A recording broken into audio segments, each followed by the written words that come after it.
Caríssimos irmãos e irmãs, que a paz do Mestre Jesus esteja com todos.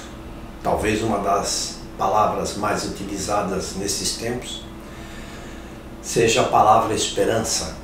Por quê? Porque nos tempos do dia a dia em que vivemos, a esperança, nos traz a renovação dos nossos objetivos, dos nossos planos, eu até diria dos nossos sonhos. Mas ninguém vive o que não deve. E não se perde a esperança quando se compreende a fé.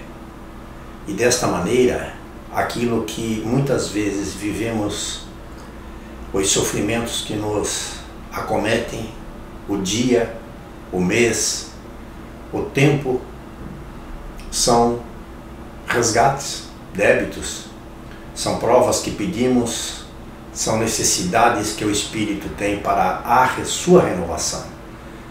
Então não devemos, como Deus nos pede, e Jesus também nos solicitou, murmurar, ou seja, reclamar demais.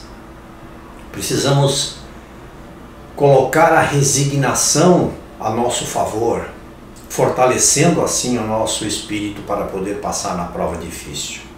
É difícil viver?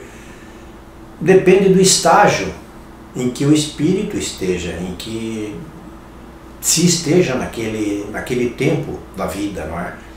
Então vai ser mais difícil ou menos difícil para o espírito passar pelas provas. Se ele já tem uma espiritualidade latente, se já está dentro dele o pensamento espiritual, no momento da prova ele consegue reunir forças e trazer isto à tona. Mas se ele não tem absolutamente nada, nenhum tipo de pensamento espiritual, é muito mais difícil. A humanidade de aproximadamente 8 bilhões de criaturas não é composta de pessoas infelizes apenas. Muitos dizem, este mundo é um mundo de infelicidades. Todos temos que viver no mundo de infelicidade. Nós vivemos no mundo de provas e expiações, é um mundo atrasado, um mundo primitivo, em que o espírito está frequentando uma escola, e nesta escola ele tem débitos para saldar. E muito por isso, o planeta inteiro tem dificuldades. Este indivíduo, ele representa o planeta de provas e expiações. Ele está num planeta como o nosso. Ele vive nesse planeta que tem dificuldades de entender o amor, a fraternidade, a indulgência, o irmão, o amor fraterno pelo irmão.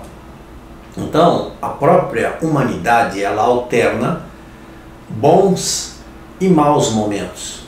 Ela alterna bons momentos quando o pensamento é direcionado para o bem. E ela alterna para os maus momentos quando se direciona para o ódio, para a guerra. Toda a vibração emitida por milhares, milhões de pessoas pensando em coisas ruins vai para a atmosfera que envolve o planeta, e a psicosfera do planeta Terra fica impregnada, como os espíritos dizem, de fluidos negativos, de fluidos que atrapalham, incomodam e nos deixam infelizes, né? Então, isso é uma consequência do próprio pensamento espiritual da humanidade. E não se pode esperar mais do que temos neste momento se não existe esforço no sentido de mudarmos esta situação. E o que é que nós estamos vendo neste momento de transição é exatamente um acirramento das dificuldades das pessoas de entenderem aquilo que elas precisam para saírem individualmente dos problemas que elas têm. Os meios de comunicação, que hoje todos de uma certa maneira visitam, não é? Ou seja na televisão, seja escutando o rádio no seu carro, ou de alguma maneira as notícias chegam. E esses meios de comunicação, eles incitam ódios, péssimos exemplos, expõem muito claramente como se pode fazer o mesmo.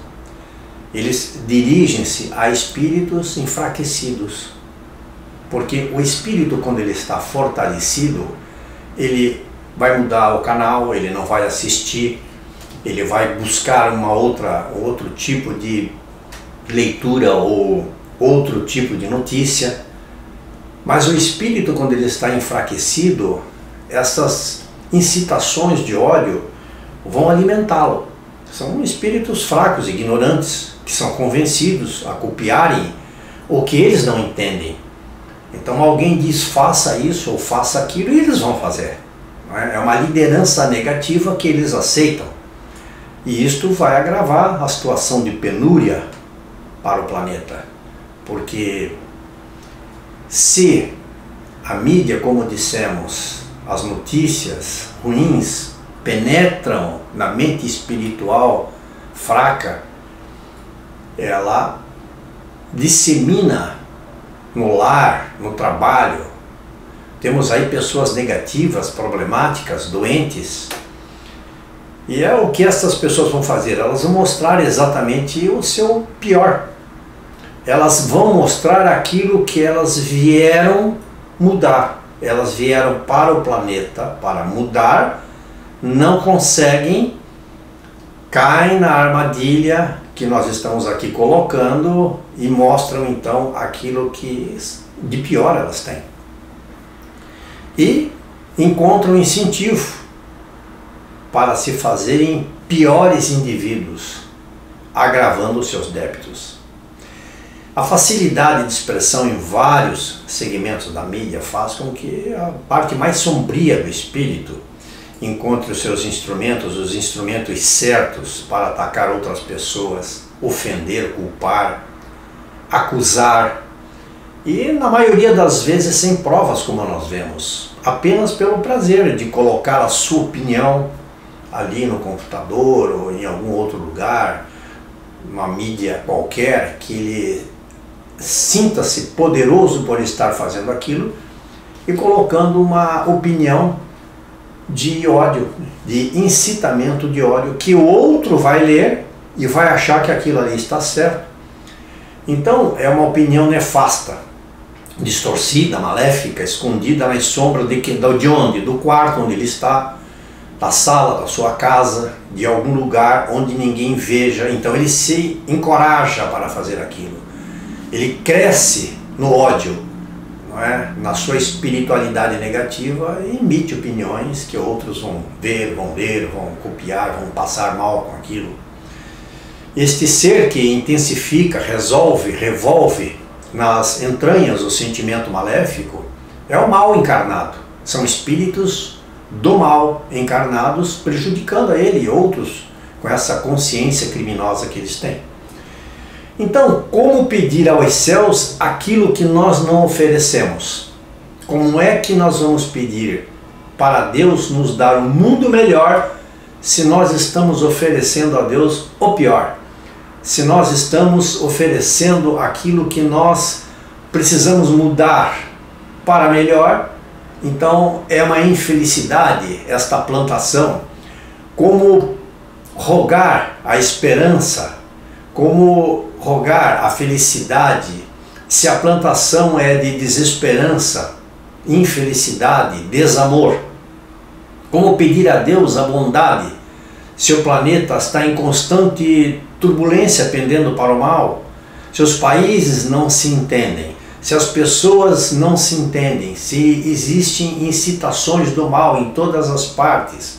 Como é que estes exemplos que chegam dentro da sua casa, aos ouvidos dos jovens, das crianças, como nós vamos mudar, como nós vamos levar o país para regeneração? Nós vamos em direção à regeneração? Sim, vamos. Vamos porque é da lei. E o que é da lei e não vai mudar. Iremos com certeza absoluta, mas a que preço e com que carga de sofrimentos para todos? E até quando a cegueira que cerca esta humanidade se fará a companheira fiel destes caminhos perdidos. Esta é a reflexão que nós precisamos ter. Eu digo nós porque não são apenas espíritas que precisam ter este tipo de pensamento, esta reflexão, mas todas as convicções religiosas. Todos aqueles que querem um planeta melhor, uma vida melhor, uma família melhor, precisam plantar dentro da sua casa, dentro da sua vida, dentro do seu trabalho, esse estado de espírito mais feliz e melhor para que ele possa colher isso. Ninguém vai colher esperança onde está sendo plantado a desesperança. E é isso que nós precisamos, queridos irmãos, como dissemos, refletir para que possamos juntos trabalhar para fazer este mundo que todos queremos de mais alegrias, de felicidade, onde possamos realmente aproveitar as encarnações e aprender o que precisamos. Queridos irmãos, é isto que nós precisávamos conversar hoje sobre a esperança. Esperamos que tenham gostado. Voltaremos a este e outros assuntos. Muito obrigado a todos.